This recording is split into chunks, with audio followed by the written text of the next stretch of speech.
Creating good habits. It'd be best if you didn't treat your personal finances like a diet you do every once in a while. Moreover, having daily good habits is vital and foundational to achieving great success.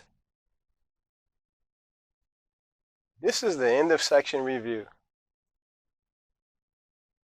Any journey will have a starting point, and a financial journey to any success is no different. Achieving your goals should be used as fuel to create good habits along the way. Budgets and good habits are a vital force to a better purchase of a home and a car down the road, which will offer a better future. Course 2.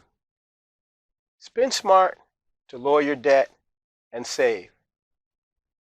This is the introduction preview.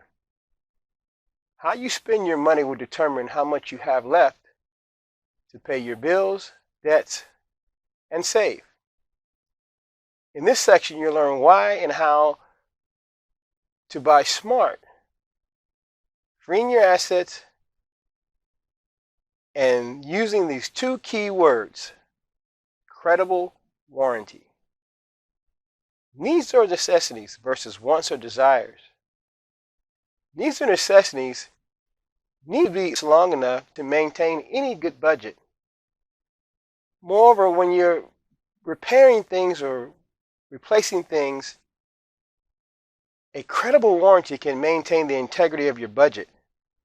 Replacing a needed item every year isn't a good idea.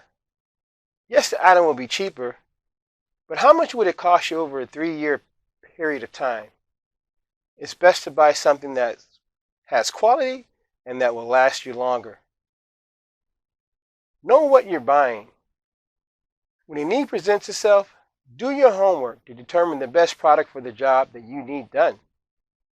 That way, you'll spend more up front, but you'll save more in the long run, giving you integrity of your budget. Getting the best deal. Once you know what you need, then search who sells that item to obtain the best price. Sometimes who you buy the item from can add to the manufacturer's warranty. So do your homework. Don't waver to buy a cheaper copycat that's less price. If you do, you're going to probably end up replacing that item sooner than you needed to if you just spent a little bit more and got the better quality item. Always know that the company you're buying from is willing to back up their product with a good quality warranty. It'll save you money in the long run. Fix it or replace it. Now, this isn't for everyone. Sometimes it's harder to try to do it yourself, but I can tell you, it's already broke. Fixing it will save you time and money once you're learning what you're doing. It may take you once or twice to learn how to fix it, but once you know how, you'll be able to fix that item for as long as you own it. Most items nowadays come with a 1-year warranty, and that means that within 2 or 3 years, you're going to either replace it or have some guy come out and repair it. And they're going to charge you a lot more in labor than what you could find, buy tools for, look on or wherever you go to get your ideas on how to fix things and do it yourself. It's very hard to plan and be on a budget when you're repairing things constantly. So therefore have a plan for such things breaking, an emergency fund to take care of the smaller ticket items. For big ticket items, I'd rest assured that you need to find a plan to take before you need the help to get that repair done. Big ticket purchases, not now, not while you're repairing your credit. If you're in debt with your smaller purchases, I suggest waiting until you have those under control before you take on more debt, especially debt from a big ticket item. You're going to be paying a lot more for the cost of money than the item itself, as I said earlier in this course. When forced to buy a big ticket item while your credit is bad, you're going to not get the deal that you need to get to maintain the integrity of your budget.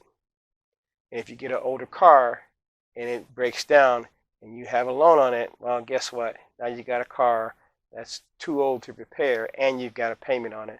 So this particular item needs to be dealt with care and understanding. Find a mechanic before you need one. This is the end of course review. I want you to understand that purchasing smart begins with you knowing what the best quality item you need to fill the need that you have. For example, buying for longevity is a basis for budgeting. Buying cheap shouldn't be an option. Instead, buy the best, longest lasting item for the job. You're going to save in the long run. Course 3, pay down your debt or save lecture. Introduction, finding methods to pay down your debt. This sets focus on paying down your debt. The first thing you should want to do in this section is to find out how you spend your money. For 1 month, you need to record every transaction you make. Then make a list of all the things that you've purchased from the highest to lowest. That way you actually identify your spending. Lowering your interest rate.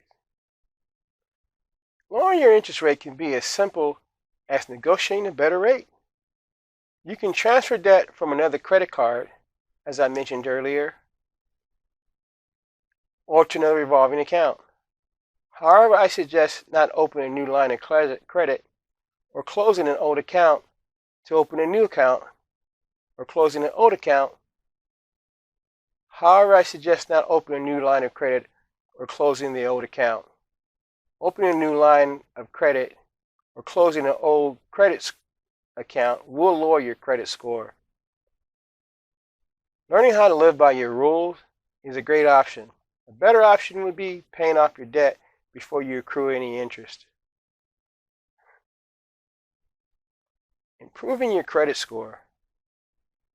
Improving your credit score can take a few months, so you must prepare and have your credit dealt with before you need it. This is so vital to maintaining a good big ticket purchase by not having to suddenly need your credit when you're unprepared and being forced to use it. This is not a good idea. You will not be in a position in a win situation when you have to buy something when you're not prepared to do so. In this case, you're in dangerous deep waters and you're bleeding credit or debt. However you want to look at it, it's not a good situation and the sharks are out. Be patient. Improve your credit score due to errors can take a few months.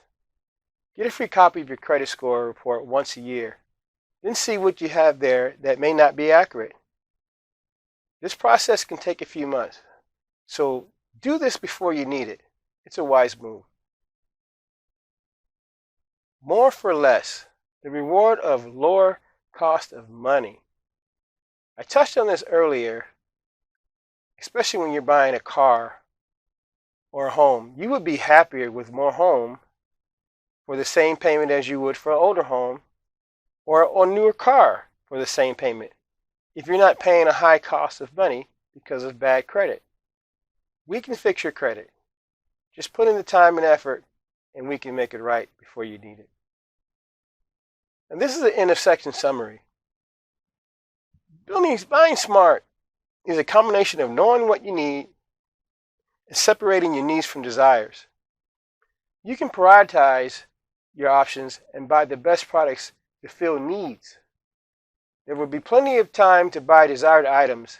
Therefore, have some restraint and get those items eliminated until you're completely out of debt. Especially if you plan on buying a big ticket item. You'll be happier with doing this and not have a bad deal for the purposes of your credit. So therefore, I'll say it again. Improve your credit before you need your credit. You'll win in the end.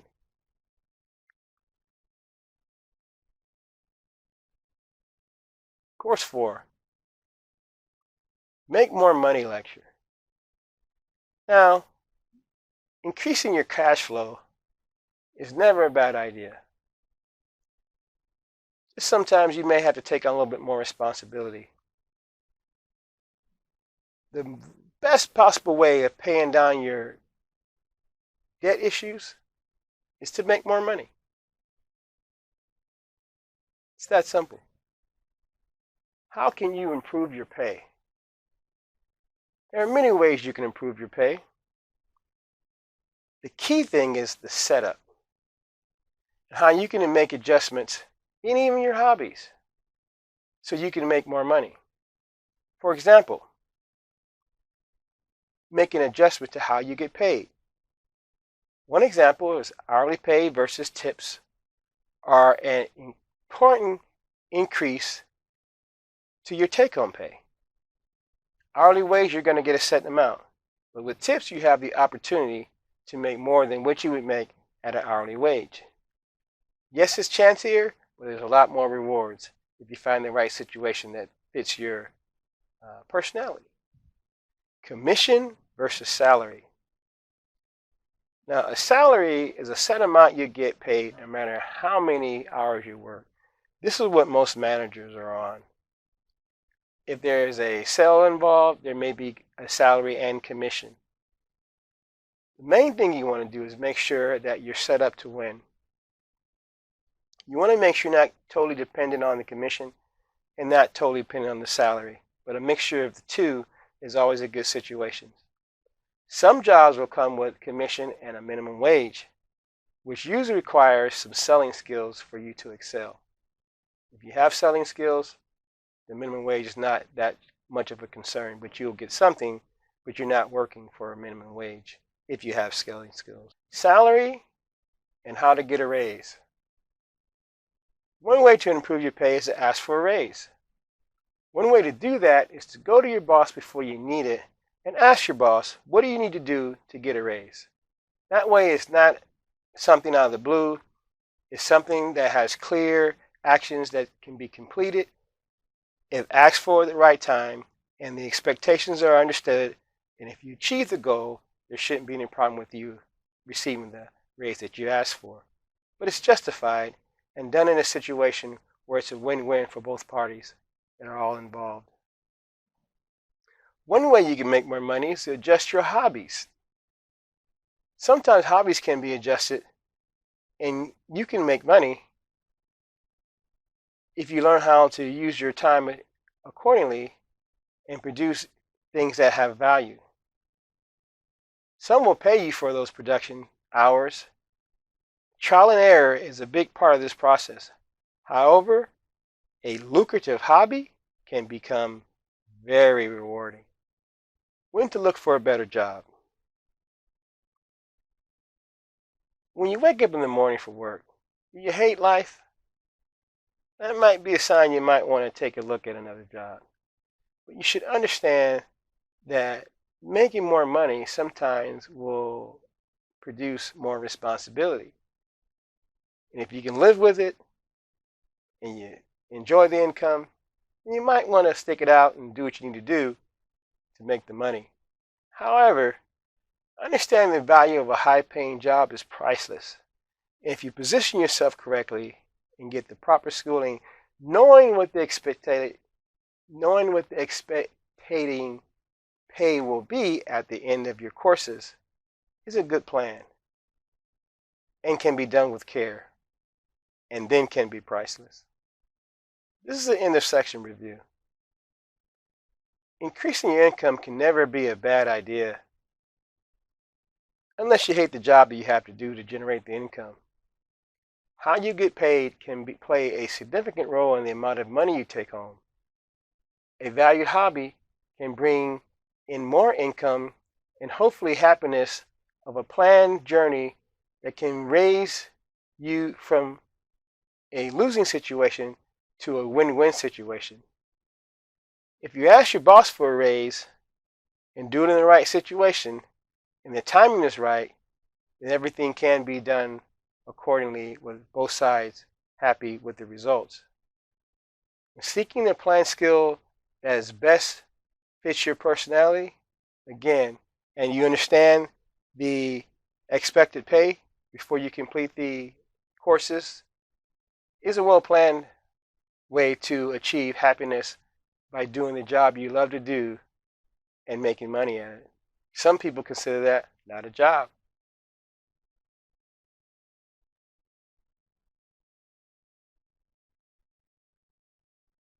Course 5, no personal losses. Adding to your loss can add more sorrows than should be. Protecting your personal assets you already have is vital. How you do that is really up to you.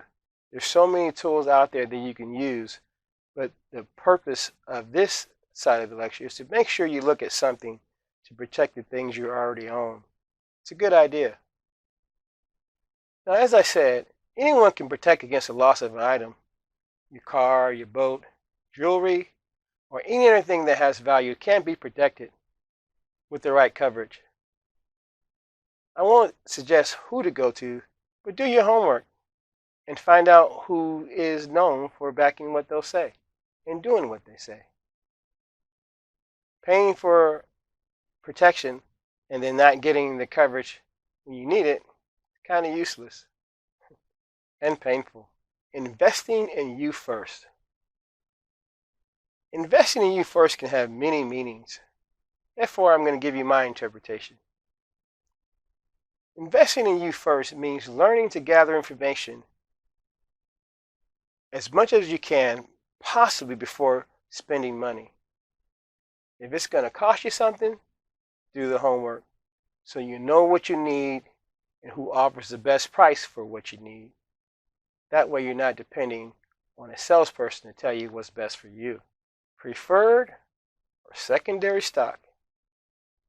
Do you know the difference between preferred and secondary stock?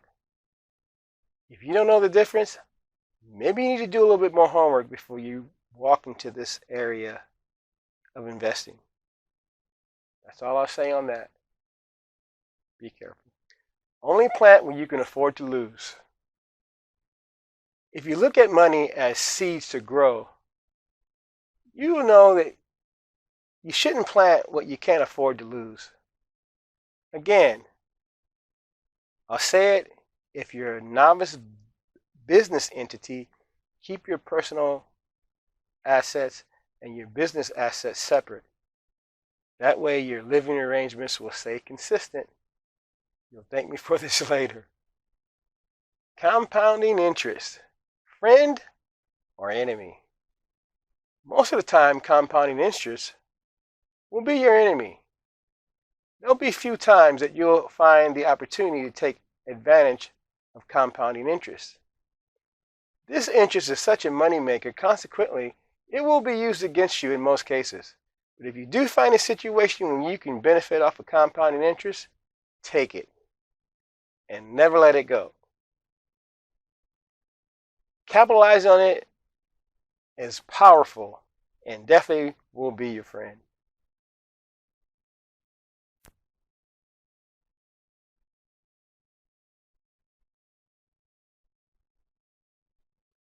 Tell me what you think. Like, comment, share, follow or subscribe. Like,